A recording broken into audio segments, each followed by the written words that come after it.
اعوذ باللہ من الشیطان الرجیم بسم اللہ الرحمن الرحیم ذالک الکتاب لا ریب فیہ ہدی للمتقین ذالک الکتاب لا ریب فیہ ذالک، یہ تو اس میں اشارہ ہے، بار بار آنے والا ہے اور 1.5 میں سے یہ گنا جائے گا۔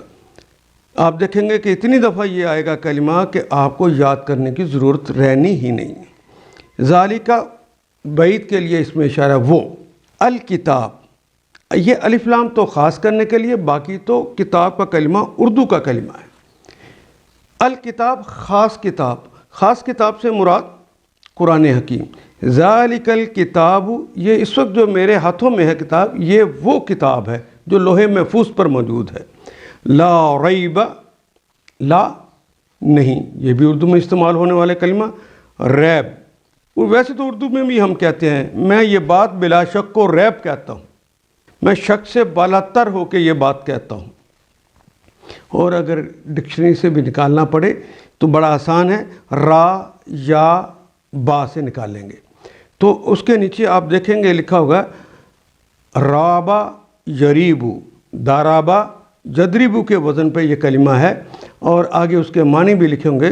شک میں پڑھنا، بات کا واضح نہ ہونا، لا ریبا جس میں کوئی شک نہیں ہے، فی ہی، فی کا مطلب میں اور ہی کا مطلب اس میں، اس بات میں کہ یہ شک وہ جو اوپر والی کتاب ہے اس میں کوئی شک نہیں کہ یہ میرے ہاتھوں والی کتاب یہ وہی ہے جو اوپر لوح محفوظ پر موجود ہے۔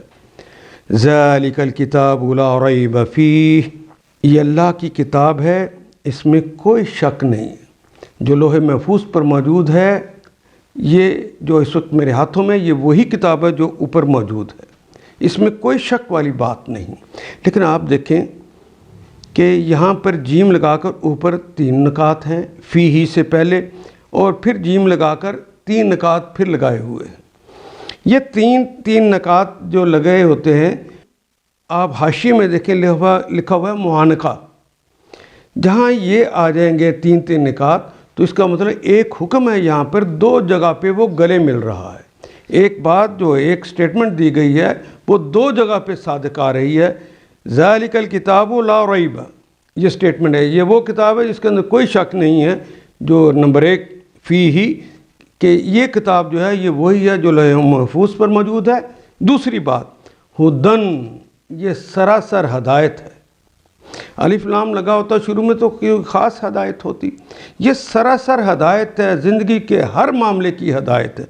ہدن سراسر ہدایت ہے، للمتقین 2 لام آ جائیں تو ہم نے پڑھا تھا اس کے معنی تو کے لیے ہی ہوتے ہیں، اور متقی کا کلمہ ہم اردو میں بھی استعمال کرتے ہیں، آخر پہ یا نون، جس نون کے اوپر زبر آ جائے ہم نے پڑھا تھا وہ تو جمع کی علامت ہوتا ہے۔ متقی کی جمع ہوگی متقین، للمتقین، متقین کے لیے۔ اس بات میں بھی کوئی شک نہیں ہے کہ یہ سراسر ہدایت ہے، لیکن متقیوں کے لیے، غیر متقیوں کے لیے یہ ہدایت نہیں ہے۔ یہ معجزاتی کتاب ہے، ایسا نہیں ہے جو مرضی پڑھے اس کو تو اس کو سمجھ آ جائے۔ پہلے تقوی کی روش کو اپنانا ہوگا، پھر یہ بات سمجھ آئے گی۔ اور تقوی ہے کیا، وہ ہم نے پڑھ لیا کہ ہر کام کرنے سے پہلے اللہ اور ان کے رسول سے پوچھنا ہے کہ اللہ جی میں یہ کام کروں کہ نہ کروں۔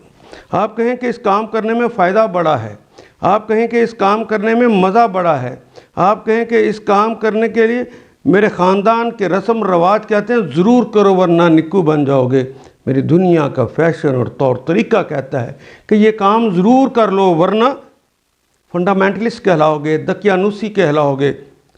اللہ جی کر لوں، اللہ کہے نہیں کرنا۔